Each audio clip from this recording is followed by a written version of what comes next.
ধন্যবাদ স্যার। এত বড় অমিতাভ বচ্চনের মতন আওয়াজ পরে আবার এরকম বাঁকানোর মতন আওয়াজ শুনে ভালো লাগবে না তাও।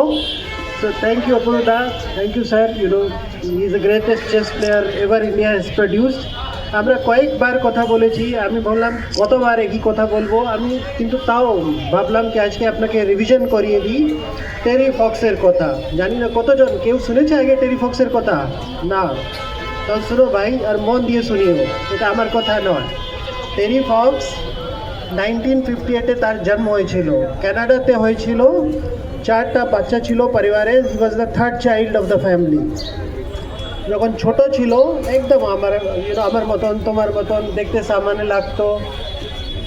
ওর খুব বড় ইচ্ছা ছিল কি একটা বড় অ্যাথলিট বনে দেশকে বাস্কেটবলে রিপ্রেজেন্ট করবে। আর তার জন্ম হয়েছিল ব্রিটিশ কলাম্বিয়া, কানাডাতে। যখন ছোট ছিল ও যেটা হয়তো একটু ভালোভাবে ওর নিউরোমাস্কুলার কোঅর্ডিনেশন ভালো ছিল না, তার অ্যাথলিট বানার ইচ্ছা ছিল। কোচ ওকে বলতেন ভাই তুমি কিছু আর করে নাও, এই কী করে তুমি অ্যাথলিট হতে পারবে, তোমার তো ভালো নার্ভাস সিস্টেম কাজ করছে না, তোমার মাসল অত স্ট্রং নয়। তাও চেষ্টা করলো, বাস্কেটবলের টিমে ঢুকে গেল। বাস্কেটবল টিম যখন ঢুকলো, যখন টিনেজার ছিল, মোটামুটি টিনেজার মানে 13 বছরের পরের কথাটা আমরা বলছি, তখন ওই বাস্কেটবলের টিমে ঢুকলো। কিন্তু 1 বছরও তাকে কোচ খেলতে দিলেন না। বললেন ঠিক আছে তুমি খেলেছো ভাই, কিন্তু ভালো খেলতে পারছো না, তুমি নেমে যাও। He felt so sad, so bad after that. বললো কি না আমি তো যাবো না। সো ই ওয়াজ স্টাবর্ন, মানে দেখতে আমার তোমার মতন, কিন্তু ছাড়বে না এরকম ওইটা অ্যাটিটিউড দিয়ে বড় হচ্ছিল সে। তখন বললো ঠিক আছে কোচ, আমি 1 বছর আর প্র্যাকটিস করে আসছি, যদি তাও আমি না খেলতে পারি তখন আপনি তুলে দিন আমাকে। 1 বছর ভালো প্র্যাকটিস করার চেষ্টা করলো। কোচ দেখলো হ্যাঁ একদম সিগনিফিক্যান্ট প্রোগ্রেস হয়েছে। কোচ বললো ঠিক আছে ভাই তুমি বাস্কেটবলের টিমে আছো।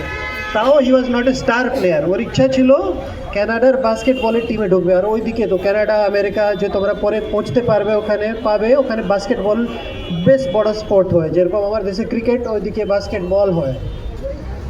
খেলতে আরম্ভ করছিল, ইমপ্রুভ করছিল। যখনই ওর 18th বার্থডে আসলো, তার 18th বার্থডে ঠিক 1 মাস পরে পায়ে, এই ডান পায়ের হাঁটুর নিচে ব্যথা স্টার্ট করলো, একটা সোয়েলিং হয়ে গেল। আর তখন ডক্টর বাবু ডায়াগনোজ করলেন, এটা আমরা 1976-এর কথা বলছি, তখন তো আমার জন্ম হলো না। তখন ওনারা ডায়াগনোজ করলেন কি তাকে একটা বোন ক্যান্সার আছে, আর তাকে আমরা বলি অস্টিওসার্কোমা। অস্টিওসার্কোমা তখন লোকালাইজড ক্যান্সার তার ছিল। যখন হয়েছিল তখন ডক্টরবাবু বললেন, তখন তো সায়েন্স অত ভালো ছিল না, ওনারা বললেন অ্যাম্পুটেশন লাগবে। অ্যাম্পুটেশন মানে পাটা কেটে ফেলে দিতে হবে।